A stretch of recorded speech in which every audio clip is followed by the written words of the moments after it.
Thank you so much. It's great to be back at CGI, which does so much good in the world. It's an honor to be here on behalf of ONE, which brings a broad bipartisan commitment to achieving the global goals. And I'm particularly honored to be with Bill Gates, who has done more than anyone else to combine ambition, compassion, and rigor in serving the most vulnerable of the world. Bill, the context for these new goals is a remarkable success story in many areas. Over the last 25 years, more than 1 billion people have escaped poverty, tens of millions in school, saved from infectious disease.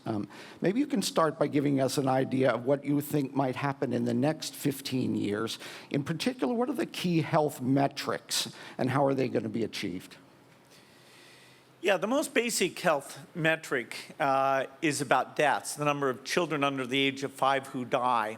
And the base year for measuring the Millennium Development Goals was back in 1990. And at that point, over 12 million a year died. And what we got to at this point is under 6 million a year. So it's a 50% reduction. The goal for the next 15 years is to get the same cutting it in half that took 25 before. And so the goal is to get under 3 million deaths a year, and that's very doable. Sometimes people look at the MDG achievements and think that it was mostly about China, and certainly the poverty piece, they were a big part of that. But even in Africa, we had Ethiopia who met every MDG, including maternal mortality, which was a 75% reduction. We had faster reduction in childhood death rates in Rwanda than we've ever seen anywhere. And we have a lot of tools like the new vaccines that are funded by Gavi, the pneumococcal rotavirus vaccine, that are just now getting out to countries. And within the next 5 years, every child in the world will be getting those 2 new vaccines. That alone gets you 300,000 deaths reduced per year, just those 2 new vaccines. In malaria, over the 15-year period, we're really expecting a dramatic reduction in the 500,000 a year. So, it's a pretty clear plan that we could get down to 3 million deaths a year, and that's not enough, but it's getting close. You're within a factor of 2 of a child in a low-income country having the same chance of living as a child in a middle-income country. I was in Tanzania not too long ago, and vaccines have been amazingly successful through Gavi. They've had tremendous gains on malaria. But newborn mortality and maternal mortality were stubborn. I'm just curious how you view that. Why has that been harder in some places? Yeah, as you look at the under 5 deaths, almost half of those are in the first 30 days. Mm-hmm. And particularly if you're in a non-malarious region, it is over half are in the first 30 days.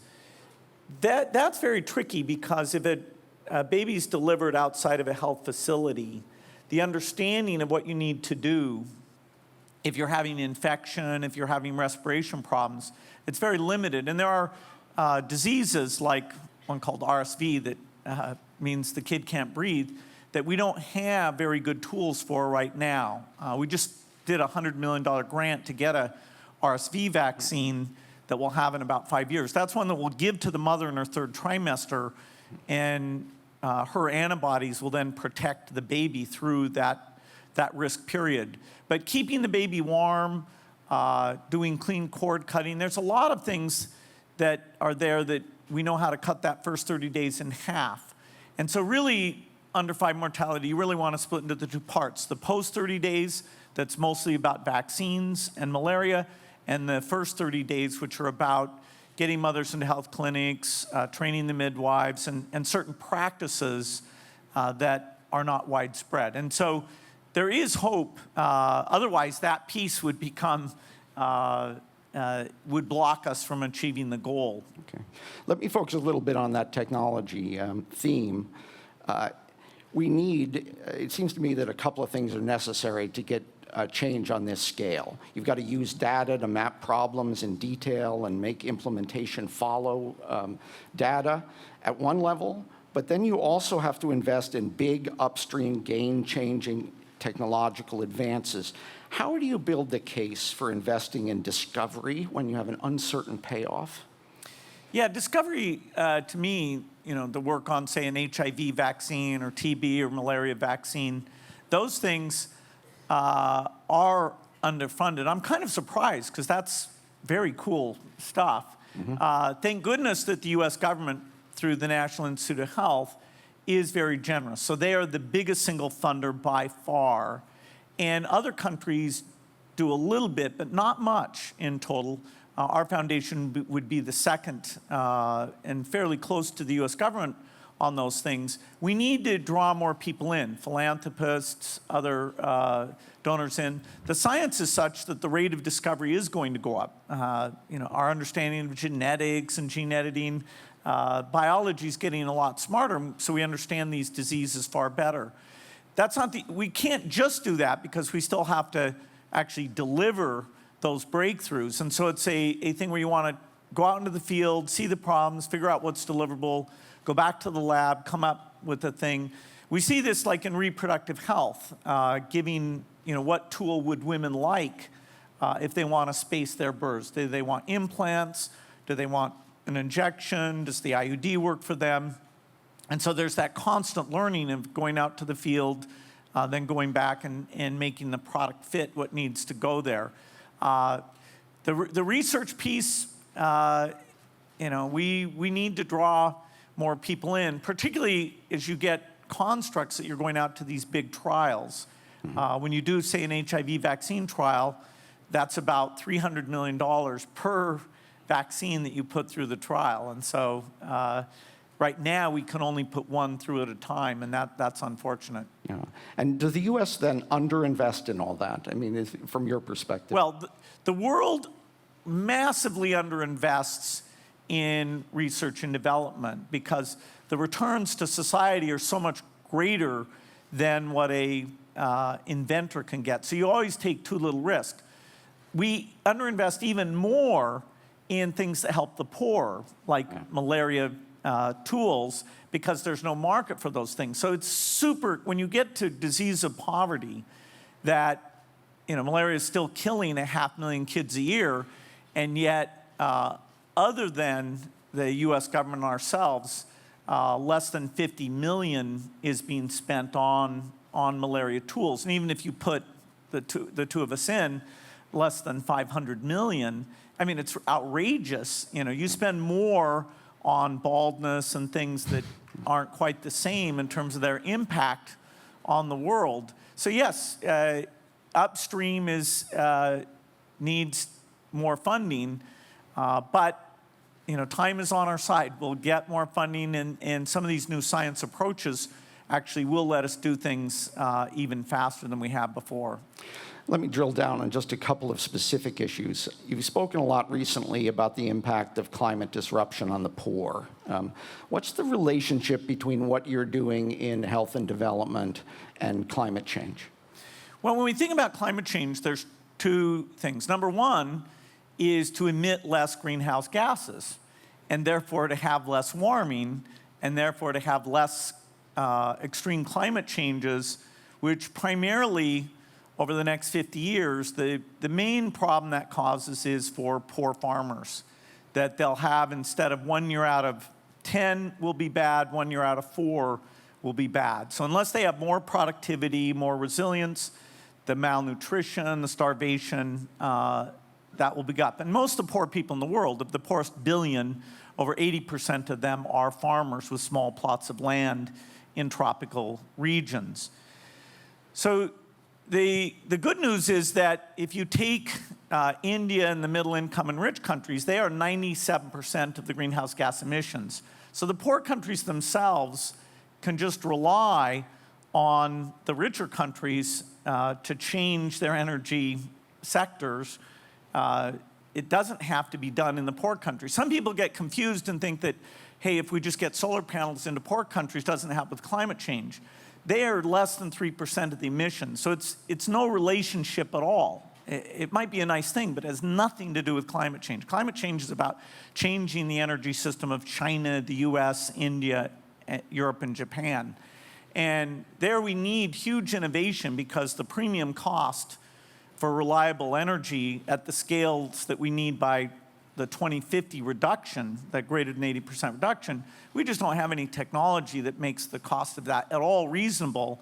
And strangely, we haven't raised our energy R&D budget. The US, these other countries, they haven't even had it on the agenda. Now in Paris this time, that is going to be on the agenda, and I hope to see some commitments to drive up the rate of innovation, both government innovation and private sector willingness, not just to do deployment of the stuff we have today, because that's not enough, but to fund the very, very risky companies that have breakthrough things. So for us, our foundation is involved in helping the poor farmers by having more productivity. And so that's dealing with the warming that will come. On the other side, I do investments into high-risk energy innovations. I've got about $1 billion in at this point, and I've committed over the next several years to put in another $1 billion into these high-risk companies who, if their products work, they give you zero greenhouse gas energy, and where the premium cost to hydrocarbon energy is small to zero. It seems like that energy research and development should be less polarizing as well as a political issue. Is that your experience? Do you find that, or? Well, the U.S. energy budget was quite high under President Carter, and then it got cut, and it's stayed at a fairly low level since then. But I do think there's a chance now, in terms of U.S. ingenuity, U.S. jobs, to say that the R&D money, which is about $6 billion a year in the U.S., that over the next 5 years should be doubled. I think that a lot of Republicans would be excited about what that means, funding great scientists at universities and labs in their districts, of course. Where else? And I think if we have on the private sector saying that we'll take that basic research and put in the super risky money to take it through and productize it, that we'd have a big win-win there. And I've started the conversation with a number of Republicans saying, okay, on this piece, given that the numbers are not that gigantic, given that the potential benefits are huge, given that it's about U.S. leadership, is this something you could get behind? And the initial reaction is that this might be one element of that agenda that could be bipartisan. Bill, you mentioned malnutrition, which is responsible for nearly half of all deaths in children under 5. I know the foundation has just made a big commitment in this area. What is it going to take to make serious progress on the nutrition side? Yeah, nutrition is a huge problem. If I had one wand that I could wave for a medical condition, I would use it for nutrition, because not only is it responsible for almost half the deaths, for every kid that dies, there are 4 kids who survive, but they never develop physically or mentally. So physically, we call that stunting when they're small, but even more impactful, although harder to measure, is that they never develop mentally. And so even if you invest in their education, their productivity, they're never able to achieve their potential. So it's hugely dramatic. Africa, the poor countries of Africa, will never be self-sufficient until you solve this nutrition problem. And it's a multifactorial thing. It's partly micronutrients, it's partly diet variety. There's a lot of things that are happening at the seed level, innovation there, that help with this. There's some things where we put the vitamins in the salt, like we have with iodine. It's good to see energy going into what is a complex area, but probably the most that gets the least attention of all the health conditions relative to the potential impact. Do you want to address the most controversial element of that when you talk about new seeds? Well, absolutely, we should use all of science to make better seeds. Strangely, there's a partitioning of when we make new seeds, there's conventional breeding, and then there's various things like irradiating the seeds, where you just take radiation against the seeds and try and see if you get something good. That's not considered a GMO if you irradiate. if you take and change the genes intentionally, that's considered GMO. And increasingly, there's a movement against that, despite the fact that there's never been a safety problem with it. And whatever you get there, conventional breeding could create the same thing. So food safety should not be about the process. It should be about the product and how we look at that product.